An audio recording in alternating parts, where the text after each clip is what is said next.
Picture this: you are 12 years old, living in a quiet Balkan village in the year 1550. The morning mist drifts low across the fields, clinging to the earth like a blanket. Sheep bells echo softly through the valley, a rhythm so familiar it feels like the heartbeat of your world.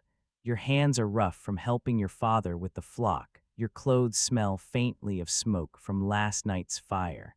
Inside your home, your mother is preparing breakfast, warm bread and fresh goat's milk. To you, it is the taste of safety, of belonging, of everything you have ever known. And then the sound comes.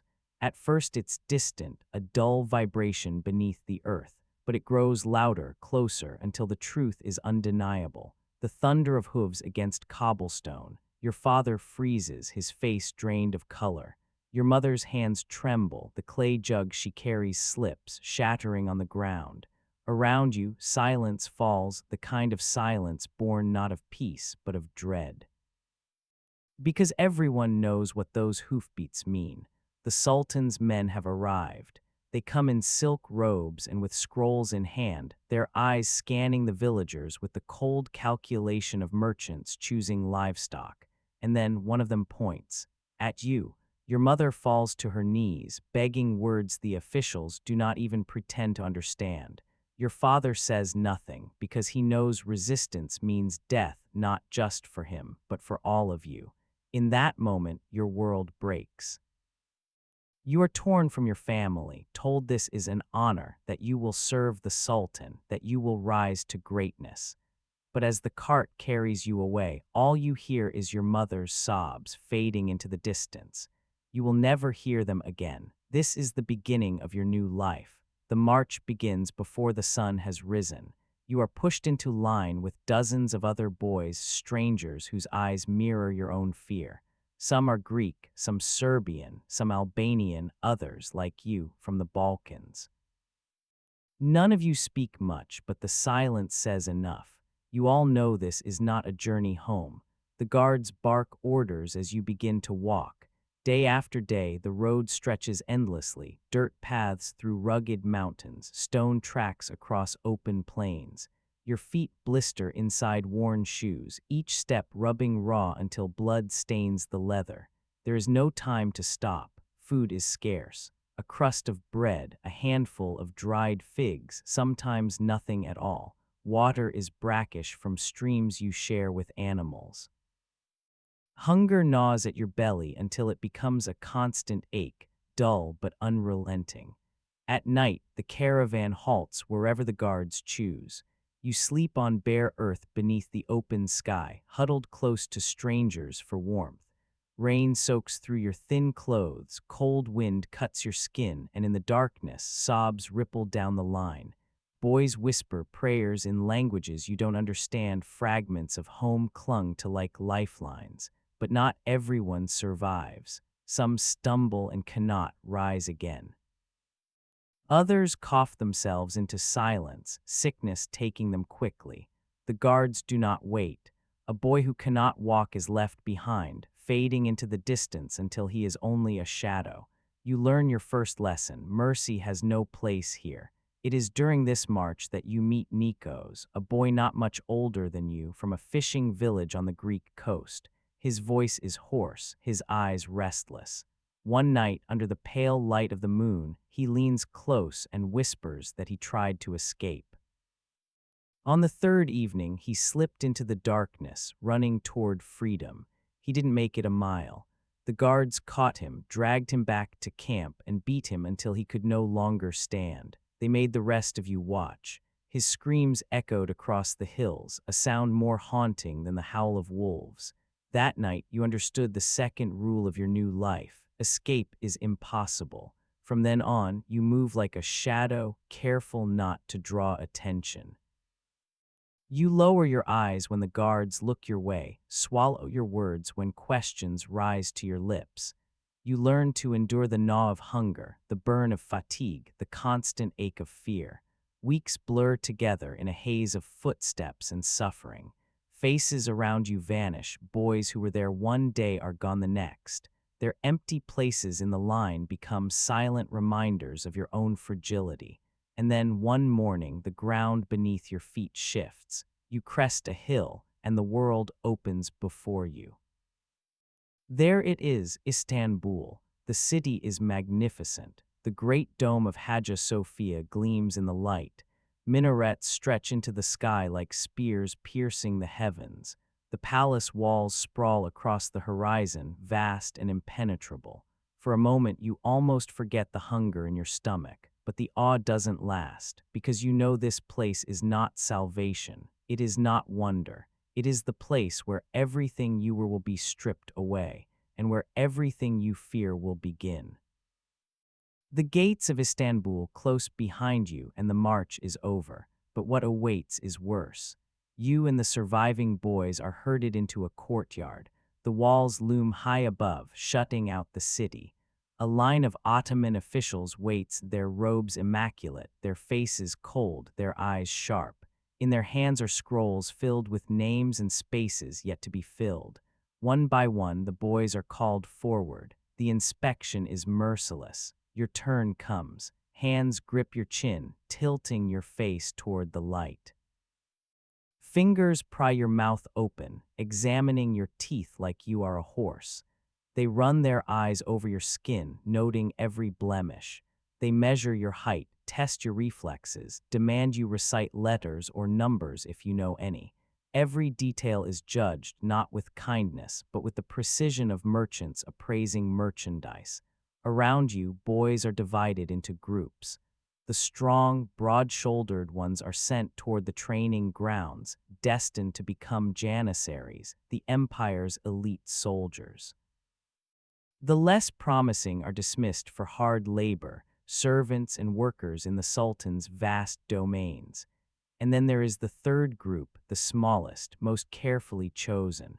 The boys with bright eyes, unblemished skin, quick wits, or uncommon beauty.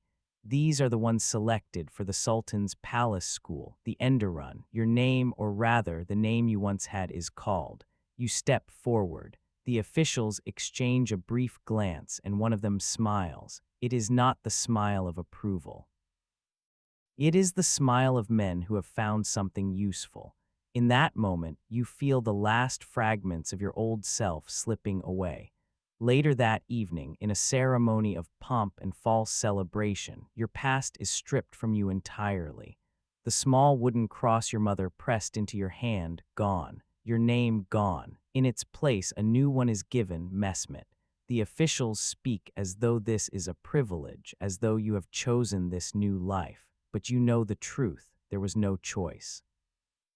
As the words of forced conversion leave your lips, you clutch the memory of your mother's voice, your father's steady silence, the hills of home. They cannot take those from you. Not yet, but they will try. The palace is unlike anything you have ever seen. Marble floors stretch in every direction, polished so smooth you can see your own frightened reflection staring back at you. Golden domes gleam above, while carved wooden doors conceal endless chambers and hidden passageways. It is magnificent. It is terrifying. This place will be your world now, a world both beautiful and merciless. You are led into the dormitory, where rows of narrow beds line the hall like a soldier's tombs. Silk sheets cover them, but they feel more like chains than comforts. Tonight you will sleep here, surrounded by boys who are just as lost as you are. When the lights go out, silence falls, but it is not the silence of peace. You hear muffled sobs from across the room, boys burying their tears into pillows. Whispers pass between others in languages you don't yet understand. And always there are footsteps. The older students or the watchful supervisors moving up and down the corridors long after the night should be safe. You clutch the memory of home like a secret talisman, but even that is taken from you. The wooden cross your mother pressed into your hand is discovered and confiscated by morning. The message is clear. The past is forbidden. Soon, you begin to learn the palace's unspoken rules. They are not taught in classrooms, but in glances, in whispers, in punishments. Never stand out unless summoned. Never refuse when a superior calls your name. And above all, never believe that kindness comes without a cost. It is an older boy who teaches you your first real lesson. His name is Amit, and he has been here for 3 years. One evening, as you sit alone on your bed, he settles beside you without invitation. His voice is smooth, confident. "You're new," he says. "You don't know how things work here yet, but I can protect you. I can help you. The teachers listen to me. If I speak for you, your life here will be easier." For a moment, hope flickers. Maybe he is offering friendship, but then his hand rests on your shoulder. His voice lowers to a whisper. "Of course," he says, "you will need to show gratitude. There are ways that must stay between us." The blood drains from your face. You are 12 years old. No one has ever touched you like this before. But now you understand. Here, even your body is no longer your own. This is not an isolated encounter. It is the system, a hierarchy built on silence and survival. Those above take what they want, those below endure. And you, caught in the middle, realize that every choice you make from this night forward will carve away another piece of yourself. There is no good choice, only survival. Days turn into weeks, weeks blur into months. The palace does not kill you quickly, it reshapes you slowly. You watch the boys around you, each carving a different path through the same nightmare. There is Dmitri, a boy taken from a village not far from your own. In the beginning, he cried every night, whispering his sister's name into the dark, but he learned quickly. Within 6 months, Dmitri was no longer the frightened boy you once knew. He smiled at the older students, laughed at their jokes, leaned into their touch instead of recoiling, and the palace rewarded him. Better food, finer clothes. A tutor who praised his cleverness. On the outside, he thrived, but when you looked into his eyes, you saw nothing. The spark of home, of memory, was gone. He had learned how to survive by letting the palace hollow him out. Then there is Stefanos, the opposite of Dmitri, a fisherman's son with broad shoulders and a stubborn streak. He refused everything. He refused to smile when ordered, refused to bend his head when struck, refused every kindness that came with a price. For a while, you admired him. He seemed strong in ways you weren't, but strength has no place here. His punishments were harsh, his food portions cut, his back scarred from the whip. And then one morning, Stefanos's bed was empty. No explanation, no whispers, just gone, as though he had never existed at all. You learn from both of them. Dmitri shows you what it means to surrender completely. Stefanos shows you the cost of resisting outright.